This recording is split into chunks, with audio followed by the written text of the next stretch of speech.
नमस्कार दोस्तों, स्वागत है आपका आपके अपने यूट्यूब चैनल पर। तो जैसे कि आप सभी स्क्रीन पर देख पा रहे हैं, आज की हमारी वीडियो होने वाली है प्रोग्रेसिव वर्सेस कैलाश चंद्रा के बारे में, कि आप कौन सी बुक से प्रैक्टिस करें, जिससे आपके स्किल टेस्ट क्लियर होने के ज़्यादा चांसेस रहेंगे।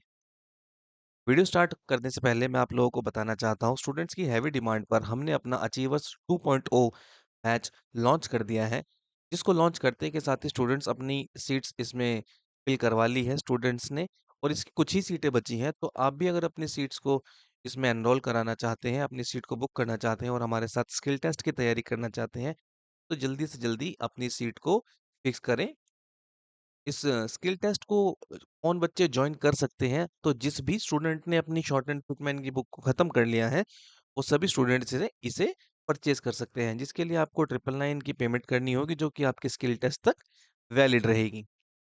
बैच जॉइन करने के लिए आपको डिस्क्रिप्शन में व्हाट्सएप कम्युनिटी का लिंक मिल जाएगा, आप उसको जॉइन करके फर्दर डिटेल्स वहां से ले सकते हैं। तो चलिए वीडियो को शुरू करते हैं। प्रोग्रेसिव वर्सेस केसी के बारे में मैं आपको बताना चाहता हूँ। कुछ ना बहुत ज़्यादा डाउट रहते हैं बच्चों के मन में। क्या? एक तो ये डिबेट रहती है कि स्किल टेस्ट क्वालिफाई करने के लिए हमें प्रोग्रेसिव से मेहनत प्रैक्टिस करनी चाहिए या कैलाश चंद्रा से प्रैक्टिस करनी चाहिए। स्पीड या एक्यूरेसी बढ़ाने के लिए कौन सी मैगजीन को हम ज़्यादा वेटेज दें, या फिर स्किल टेस्ट किसको करने से क्वालिफाई होने के ज़्यादा चांसेस रहेंगे। इस तरह के कॉमन क्वेश्चन स्टूडेंट के दिमाग में घूमते रहते हैं, और कई स्टूडेंट इन्हीं क्वेश्चंस में फंसकर स्किल टेस्ट के लिए प्रोग्रेसिव को ज़्यादा वेटेज देते हैं, और कई स्टूडेंट कैलाश चंद्र को ज़्यादा वेटेज देते हैं। तो आज की इस वीडियो में यही डाउट हम क्लियर करने वाले हैं। सबसे पहले स्टूडेंट्स को यहाँ पे ना हम दो पार्ट में डिवाइड कर लेते हैं। ये किस स्टूडेंट को क्या करना चाहिए। देखिए, दो पार्ट में जब हम स्टूडेंट को डिवाइड करेंगे, तो एक तो हुए वो जिन्होंने अभी बुक अपनी फिनिश की है, और एक वो स्टूडेंट जो स्पीड पर लिखते आ रहे हैं। ठीक है? तो स्टार्टिंग से अगर बात करें कि किसी स्टूडेंट ने अगर बुक फिनिश कर ली है अपनी, तो उसको क्या करना चाहिए? उसको कैलाश चंद्रा से स्टार्ट करना चाहिए। अब कैलाश चंद्रा की हम बात करें तो वॉल्यूम है टोटल 24। 24 की 24 करने की ज़रूरत नहीं है। आप कुछ सेलेक्टेड वॉल्यूम्स करके भी स्किल टेस्ट को क्वालीफाई कर सकते हैं। हमने स्टूडेंट्स को क्वालीफाई करवाया है। कुछ ही मैगज़ीन्स हैं ऐसी, मान लीजिए 10 से 15 कुछ ऐसी मैगज़ीन्स हैं, जिनकी आप प्रैक्टिस करके रिपीट पे उनकी प्रैक्टिस करके स्किल टेस्ट को क्वालीफाई कर सकते हैं। स्किल टेस्ट क्वाली होता है ऐसा हमने स्टूडेंट्स को करवाया है। ओके? सभी के सभी 24 की 24 वॉल्यूम करनी बिल्कुल भी ज़रूरी नहीं है, और ऐसा भी कुछ नहीं है कि आप सीक्वेंस में उनको करेंगे, लाइक वॉल्यूम 1 से स्टार्ट करेंगे फिर 2, 3, 4, 5, 6, ऐसा भी कुछ मैंडेटरी नहीं है। तो आप प्रायोरिटी किसको दें? कौन-सी वॉल्यूम पहले करें, कौन-सी वॉल्यूम बाद में करें, ये कैसे पता चलेगा आपको? ये पता चलेगा आपको नीचे आपको व्हाट्सएप नंबर शो हो रहा होगा।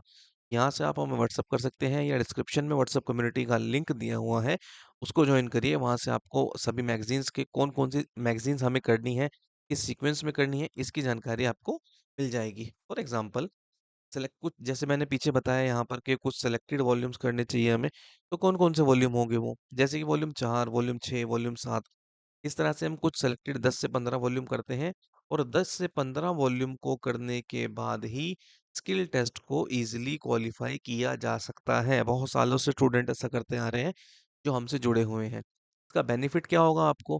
कैलाश चंद्रा की ये कुछ वॉल्यूम्स जो मैंने आपको बताई, जैसे 10 से 15 वॉल्यूम, ये नंबर ऑफ वॉल्यूम्स है, ये वॉल्यूम के नंबर नहीं है। टोटल 10 से 15 वॉल्यूम करने के बाद, 15 मान लीजिए, टोटल 15 वॉल्यूम करने के बाद स्किल टेस्ट को क्वालीफाई क्यों किया जा सकता है? मैं ऐसा क्यों कह रहा हूँ इतने कॉन्फिडेंस के साथ? इसका एक रीज़न है। इसका रीज़न क्या है कि स्किल टेस्ट में जो मेन पैसेज आता है ना आप लोगों का, उसमें जो लैंग्वेज होती है, वो 90% लैंग्वेज जो है वो कैलाश चंद्र की होती है। आप में से कई सारे स्टूडेंट ने स्किल टेस्ट को दिया होगा, वो इस बात को बहुत अच्छे से जानते होंगे, और जो स्टूडेंट इस साल स्किल टेस्ट देने वाले हैं, वो इसको क्रॉस चेक करने के लिए क्या कर सकते हैं, किसी जिस स्टूडेंट ने पिछले साल एग्जाम दिया था ना, उस आरटीआई लगा के उसकी डिक्टेशन की कॉपी मंगा लीजिए। आपको बिल्कुल एग्जैक्टली पता चल जाएगा कि कैलाश चंद्रा से कितनी सिमिलर है वो डिक्टेशन या वो पैसेज जो एसएससी अपने मेन एग्जाम में पूछते हैं। ठीक है? अब यहाँ पे हम सभी का मेन टारगेट है एसएससी स्किल टेस्ट को क्वालिफाई करना। ठीक? डिक्टेशन कहाँ से आती है? देखिए, ये तो कोई भी नहीं बता सकता कि डिक्टेशन कहाँ से आती है।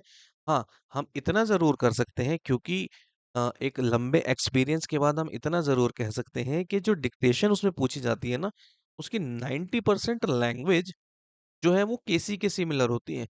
जो आपको मैटर्स कैलाश चंद्रा में देखने को मिलते हैं, उसके सिमिलर होती हैं उसकी लैंग्वेज, ठीक है?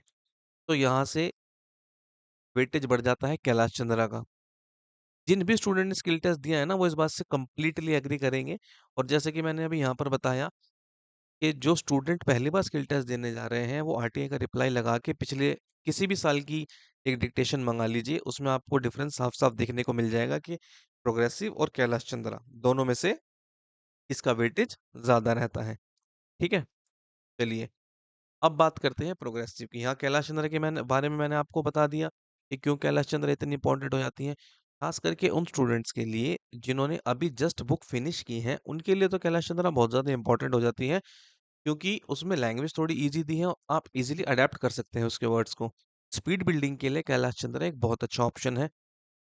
कोई भी स्टूडेंट जो बुक खत्म करेगा, उसका पहला स्टेप क्या होगा, उसकी पहली प्रायोरिटी क्या होगी, पहला टारगेट क्या होगा कि जल्दी मेरी स्पीड इंक्रीज हो, जल्दी से मेरी स्पीड बिल्डिंग हो, ताकि मैं स्पीड की डिक्टेशन लिख पाऊँ। ऐसा आप कर सकते हैं कैलाश चंद्रा को अडॉप्ट करके, ठीक है? कैलाश चंद्र की आउटलाइन से अडॉप्ट करके। कंपैरेटिवली कैलाश चंद्रा के प्रोग्रेसिव मैगज़ीन काफ़ी मुश्किल होती हैं, ओके? और मेन जो आपका टारगेट है एसएससी के स्किल टेस्ट को क्वालीफाई करना, ये मैं आप लोगों को बता चुका हूँ कि ये कैसे हो सकता है। कि कैलाश चंद्र की कितनी वॉल्यूम्स आपको करनी होगी और कौन-कौन सी वो वॉल्यूम होगी, इसके बारे में अगर जानना है आपको, तो आप हमसे व्हाट्सएप पर जुड़ सकते हैं। व्हाट्सएप कम्युनिटी का लिंक आपको डिस्क्रिप्शन बॉक्स में देखने को मिल जाएगा। ओके, तो हम यहाँ पर बात कर रहे थे प्रोग्रेसिव की।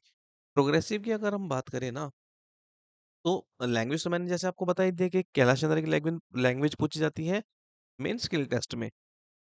तो प्रोग्रेसिव का क्या काम है? क्यों प्रोग्रेसिव को इतनी तवज्जो देते हैं लोग? प्रोग्रेसिव का मेन काम है, यहाँ पर आपको कुछ नए वर्ड्स देखने को मिलते हैं, ठीक है? कुछ कैलाश चंद्रा से कुछ हट के आपको वर्ड्स देखने को मिलते हैं और एक ये भी मिथ लोगों ने बनाया हुआ है कि प्रोग्रेसिव जो है वो टफ है बड़ी, अगर हम टफ कर लेंगे तो ईज़ी जो मैटर है वो तो ईज़िली लिखा जाएगा। ये 2 अलग-अलग बातें हैं। कैलाश चंद्रा की लैंग्वेज और प्रोग्रेसिव की लैंग्वेज 2 अलग-अलग चीज़ें हैं। ये दोनों अलग-अलग स्ट्रीम में, अलग-अलग दिशाओं में जाती हैं, ठीक है? एसएससी के स्किल टेस्ट को क्वालीफाई करने के लिए आपको केसी कैलाश चंद्र को कवर करना ही पड़ेगा, रिपीट पे करना पड़ेगा। कई बार ऐसा होता है कि जो मैटर आप प्रैक्टिस करते हैं उसके बहुत ज़्यादा सिमिलर मैटर भी आपको देखने को मिलता है। ओके? तो अब होगा क्या, प्रोग्रेसिव करने का फ़ायदा क्या होगा आपको? क्योंकि मैं यहाँ पर आपको प्रोस एंड कॉन्स बता रहा हूँ दोनों के, कैलाश चंद्र और प्रोग्रेसिव के। कैलाश चंद्र के बारे में मैं आपको सब कुछ बता चुका हूँ। अब मैं प्रोग्रेसिव के बारे में आपको बता दूँ कि जब भी हम स्किल टेस्ट देने जाते हैं, जिस स्टूडेंट ने जो एक्सपीरियंस्ड स्टूडेंट होंगे ना, जिन्होंने स्किल टेस्ट दिया होगा 3-4 बार, उनको वो इस बात से डायरेक्टली कनेक्ट कर जाएँगे क्या, कि हर बार हमें 10 से 15 वर्ड कुछ ऐसे होते हैं जो पहली बार देखने को मिलते हैं। अब वो 10 से 15 वर्ड हमें कैलाश चंद्रा में नहीं मिलेंगे, वो 10 से 15 वर्ड में देखने को मिलते हैं प्रोग्रेसिव में या प्रेसिडेंट स्पीच में, ग्रेड सी में जो मोस्टली पूछी जाती है। तो ऐसे वर्ड्स को कवर करने के लिए प्रोग्रेसिव एक अच्छा ऑप्शन है। इस कंडीशन में इस कंडीशन को फुलफिल करने के लिए आप प्रोग्रेसिव की तरफ जा सकते हैं। अब बात कर लेते हैं कंक्लूजन की, कि कैलाश चंद्रा और प्रोग्रेसिव दोनों में से किसको ज़्यादा प्रायोरिटी दें। कंक्लूजन क्या निकलता है? कंक्लूजन ये निकलता है हमारे एंड से कि प्रायोरिटी आपको देनी चाहिए कैलाश चंद्रा मैगज़ीन्स को, जो कि करीब-करीब 15 वॉल्यूम है टोटल। सीक्वेंस में बात करें जैसे 4, 6, 7 इस तरह से करते हुए टोटल 15 वॉल्यूम हो जाती है, जिनको आप रिपीट पर ख़त्म कर लें। इनको आप रिपीट मोड पर ख़त्म कर लेंगे, 2 से 3 बार एक मैगज़ीन को अगर हम रिपीट करते हैं, जो कि ईज़िली हो जाती है। आप हमारे साथ तैयारी करेंगे, हम आपकी ईज़िली 2 से 3 बार रिपीट करवा देंगे इसको, मेन एग्ज़ाम आने तक। ऐसा कैसे करना है, कैसे कर पाएँगे, ये अगर मैं वीडियो में बताऊँगा तो वीडियो बहुत ज़्यादा लंबी हो जाएगी। इसके लिए आप व्हाट्सएप को जॉइन करिए, नीचे दिए गए नंबर पे आप व्हाट्सएप करिए और जानकारी ले लीजिए, कैसे इन मैगज़ीन्स को कवर किया जाता है। ठीक है? और कैसे हम इनको रिपीट पर जल्दी से ख़त्म कर सकते हैं, जिससे हमें ये वर्ड्स भी याद रहें और हमारी स्पीड भी इंक्रीज़ हो जाए। ओके? अब एग्ज़ाम को क्वालीफ़ाई करने के लिए कैलाश चंद्रा, टाइपिंग और सीबीटी एक साथ इनकी तैयारी कैसे करनी है, ये सब कैसे सिखाया जाता है, कैसे स्टूडेंट इन सारी चीज़ों को एक साथ लेके चले जिससे उसका सिलेक्शन पक्का हो, इन सब के लिए मैंने आपको स्टार्टिंग में बताया था कि हमने अपना बैच लॉन्च कर दिया है। जो भी स्टूडेंट इन तीनों चीज़ों को कवर करके अपनी सीट 2024 स्टेनोग्राफर में फिक्स करना चाहते हैं, वो इस बैच में एनरोल कर सकते हैं। और इस बैच में आपको अ, वो स्टूडेंट देखने को मिलेंगे जो बाकी स्टूडेंट से एक स्टेप आगे रहना चाहते हैं। 2.0 बैच में खुद को एनरोल करके अपनी प्रिपरेशन को अच्छे से करना चाहते हैं और अपने 2024 के स्टेनोग्राफर के एग्ज़ाम में फिक्स करना चाहते हैं, वो इस बैच को जॉइन कर सकते हैं। और बाकी आप किसी भी तरीके की कोई भी गाइडेंस आप लोगों को चाहिए हो, तो डिस्क्रिप्शन बॉक्स में व्हाट्सएप कम्युनिटी ग्रुप का लिंक आपको देखने को मिल जाएगा। वहाँ पर जाइए, उसको जॉइन कीजिए और किसी भी तरह के क्वेश्चन हो आपके टाइपिंग को लेके, शॉर्ट हैंड को लेके, रिटन टेस्ट की प्रिपरेशन को लेके, मॉक टेस्ट में मार्क नहीं बढ़ रहे, उसको लेके आप वहाँ से हमसे डायरेक्ट कॉन्टैक्ट कर सकते हैं, अपनी क्वेरी को सॉल्व करा सकते हैं। तो यहाँ पर इस प्लेटफ़ॉर्म पे आपको आपकी तैयारी को स्मूथ करने के लिए हर एक वो बात बताई जाएगी, जो आपको आपके सिलेक्शन की तरफ ले जाएगी। आई होप ये वीडियो आप लोगों को अच्छी लगी हो। अगर ये वीडियो आप लोगों को अच्छी लगी हो तो इसे लाइक करें, शेयर करें और चैनल को सब्सक्राइब करें।